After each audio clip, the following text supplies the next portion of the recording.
2 নম্বরে রিখোয়া আওয়াজ চালু, রিখোয়া আওয়াজ চালু। 3 নম্বর ইস্তেলা জিহ্বার গোড়া উঁচু আওয়াজ মোটা, ইস্তেলা জিহ্বার গোড়া উঁচু আওয়াজ মোটা।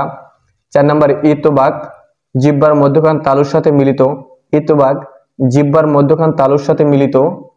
5 নম্বরে ইসমাত উচ্চারণ আওয়াজ শক্ত ও স্থির থাকা, ইসমাত উচ্চারণ আওয়াজ শক্ত ও স্থির থাকা। 6 নম্বরে ইস্তেতলাত উচ্চারণ দীর্ঘ করা, ইস্তেতলাত উচ্চারণ দীর্ঘ করা। বদ হরফটি মোটা করিয়া 4 আলিফ টানিয়া পড়িতে হয়। আমি পড়ছি, আপনারা আমার সাথে প্র্যাকটিস করিতে থাকুন।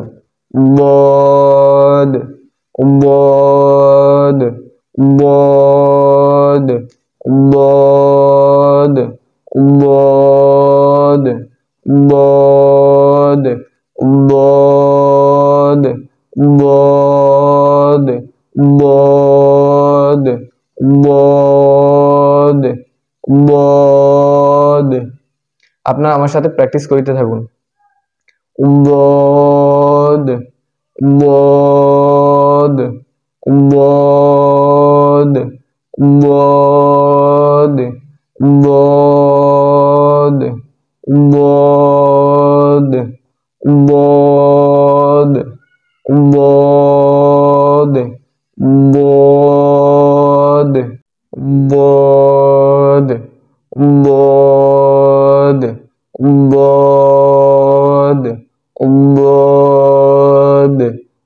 বদ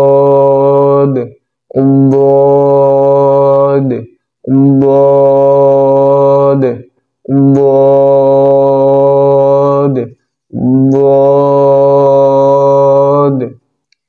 প্রিয় বন্ধুরা, প্রিয় দিনী ভাইয়েরা, আজকের ক্লাসটি এ পর্যন্তই। আবার দেখা হবে পরবর্তী কোনো ক্লাস নিয়ে।